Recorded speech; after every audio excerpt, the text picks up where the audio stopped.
Now, let's move to the Eurozone, because it's facing a new crisis after Portugal's High Court ruled on Sunday that the government's austerity package was unconstitutional.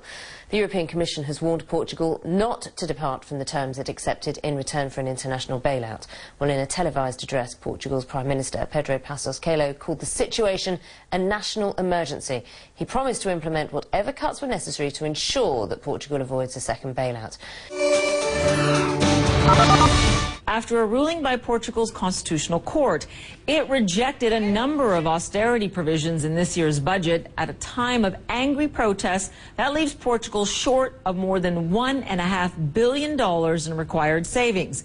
And it's prompting the Prime Minister to call for severe cuts in spending.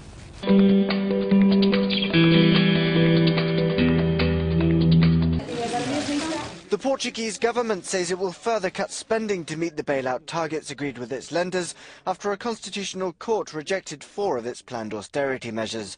Prime Minister Pedro Passos Coelho said the court's ruling posed a conundrum, but the government will find a way around it.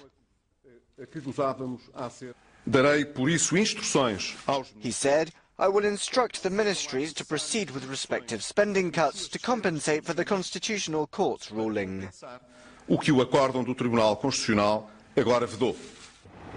The rejected austerity measures are predicted to deprive the state of around €900 million that will now have to be found elsewhere. In total, the measures were supposed to raise €5 billion, and the European Commission says Lisbon must stick to this if it wants more time to repay bailout loans.